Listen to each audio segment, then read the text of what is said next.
say anything specifically right now about including the index of noise, so that could be added in. That's page 12, number 5.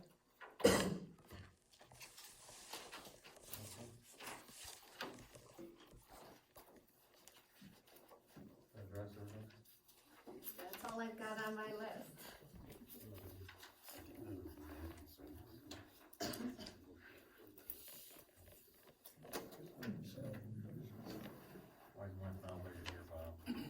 I didn't bring my whole file this time.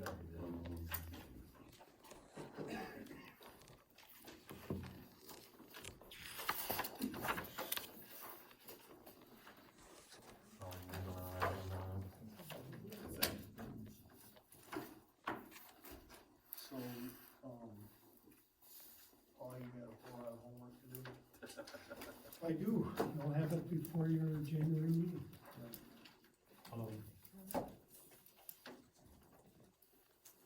We'll go to, going into public comment, let's open up to the floor, 3 minutes, public comment, anyone? Yeah. No. Alright, go ahead. Linda Reynolds, I wanna thank every one of you guys, I've been here for many meetings, very respectful, great dialogue that you have in between you, there's no tension. The board might be able to take a little lesson from you, you did a good job, thank you. Something else I wanna address, there's rumors going around, and I'm gonna put it right out there, because I'm assuming it's a rumor about Terry. He said there's been rumors about him before, so let's hope this is what it is too, that he's actually out there looking for 2 replacements of the PC board. This is troubling because this meeting, even though it was a long one, I know you're all tired, it was good. You guys communicated, there's no issue. To replace anybody without resignation in our county, it's never happened. I don't think that was the intent. This is public comment, she's. I would love to have dialogue. Or- Ten, talk, it's public comment. I'll talk with you later. Okay. Sweet, okay, but I don't believe he would do that, I think it's gotta be a rumor, because why would you do that and have to bring in 2 more people and start all over where you're at? This is about done, I can't believe you do it, it's gotta be a rumor. That's it. Anyone else? Chris Baldwin, Douglas. I have something written up, but I think it was saved for January, but it is not a rumor. Terry's told us that that is his intent, to replace Cindy and Todd. So that is no rumor, unfortunately. And it's sad, it's really sad. You guys have done a great job tonight. Jack, you've been running some good meetings. And you've been, very cordial, everybody's gotten along. And if they're gonna replace 2 of the smartest, intelligent people on our PC, just because he is threatened by them, that is really sad. That's all I have to say. It's no rumor. Anyone else? Well, I wanted to actually pretty much reiterate that I wanted to thank the PC for their hard work, and in light of the rumor, not rumor, I wanted to specifically thank you guys publicly. Cindy, you've put in hundreds of hours of work on this, and Rick and Todd and Kevin, you've all worked extremely hard. And I also wanted to say that I wasn't able to make the last board meeting, but I have to say I watched the tape and I was totally appalled that Ron, our attorney, for 13 minutes, he criticized the work of this PC. He picked apart the citizens ordinance paragraph by paragraph, and I find it hilarious because he said that we had to have the Spicer group because that ordinance was crap, and yet I sat here tonight and I listened to all the same issues that he talked about. The missing definitions, the wrong sections quoted, I mean, all the same stuff. They could have just cleaned up the citizens ordinance, and instead the supervisor went behind everybody's back and hired Spicer and paid them almost $9,000 to bring another ordinance that is still, you know, nothing, you know, was touted to be some expert ordinance, and it clearly is not. So anyway, I really hope that Mr. Anderson reconsiders, because that is just gonna, I know he says he's got unlimited funds.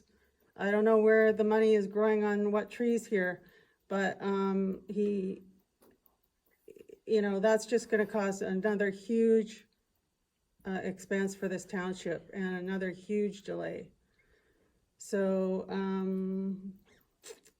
yeah, I'm just really thankful for all you guys, and you didn't deserve that, and I appreciate your work here.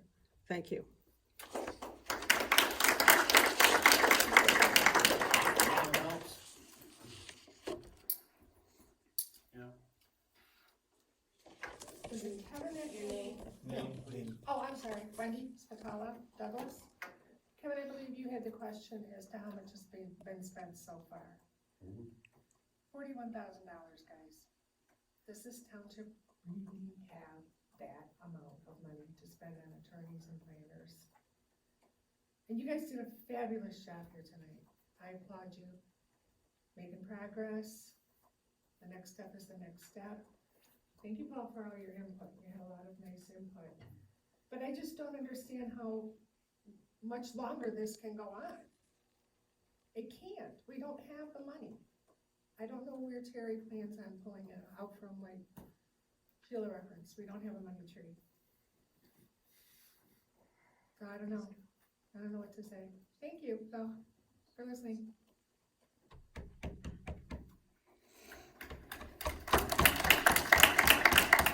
Anyone else? Yeah. Eric Tester, Douglas Township. This has been asked a bunch of times, but I still can't get an answer. Could somebody on the board please ask Ron to give us some examples of where wind companies have came in and challenged local wind ordinance in court and won the challenge? Because every time I look, all I can find is the courts say they have to prove 4 points, and 1 point is a need. And I've never found a court case where the courts have overruled a local wind ordinance, and I wish Ron could give us some examples, because that's what a lot of our ordinance is based on, is it legal, is it not legal? So if he could just, if one of you could ask him to give us some examples of where they've overruled local wind ordinance. Thank you. Anyone else? No. Brandy Bunting, Douglas Township. Ron's here tonight. I know at the last board meeting after Ron left, they asked if we had litigation insurance. And Amy said that she'd find out. But I wondered if Ron could address that for us. Anyone else? You done, Brandy? Yeah. Anyone else? Yep. This is about, Name, please. Kathy Craig, Douglas Township. I also want to thank everyone tonight for working together so nicely. I know not everyone agrees on that, so it's nice to see. I just want to quickly touch on setbacks from lakes. In case it comes up again, I'm not sure with the height being lowered like that, it will, but the state of Michigan has a document called Protecting Michigan's Inland Lakes, and it's on michigan.gov site. It very specifically lays out that local government officials have flexibility to put setbacks beyond the state minimum standards. So you could do 3 miles, 4 miles from a lake if you wanted to, because you know the area. There's 3 different pages specifically that talk about prohibiting structures. You can set your own setbacks. So I just wanted to point that out, and it's on michigan.gov, Protecting Michigan's Inland Lakes. So I think with our Flat River zoning area here that we have, that falls into that category. So the setbacks from the lakes and rivers can be whatever you guys want it to be. It's not, it doesn't have to be 500 feet, 1,000 feet, it can be miles if you want. Thank you.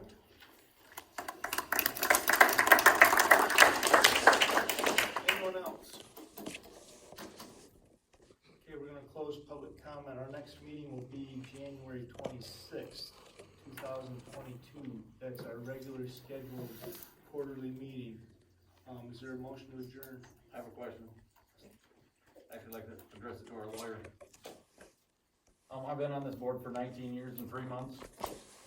My question is, where is it in our bylaws to say that, our board can actually just take people off the board?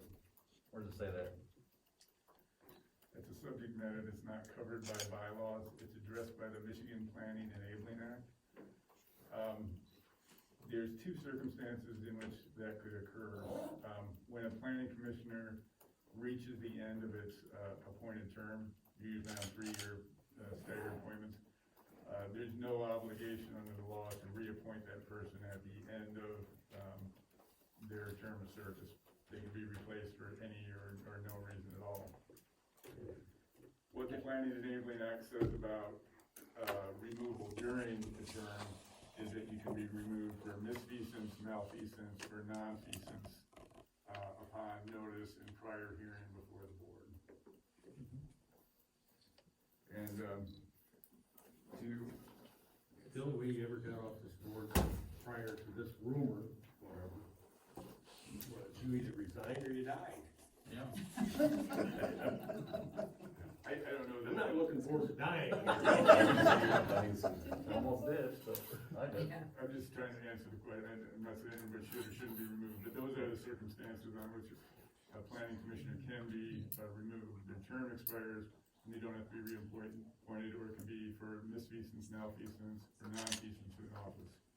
And what those terms mean, I don't know the statute with me. Misfeasance is the improper performance of an act you may do. Non-feasance is failure to do an act that's required, or malfeasance is doing an act that can't be done at all in a lawful manner. So it's pretty limited the grounds on which you can be removed during your term of office, but state law dictates that if you're not the planning commission bylaws. Anything else? Is there a motion to adjourn? Motion to adjourn. I'll second. Moved and seconded, all in favor, say aye. Aye. Opposed, motion carries. Wish everyone a Merry Christmas and have a Happy New Year. We'll see you in January. Doors are closed in like 5 minutes.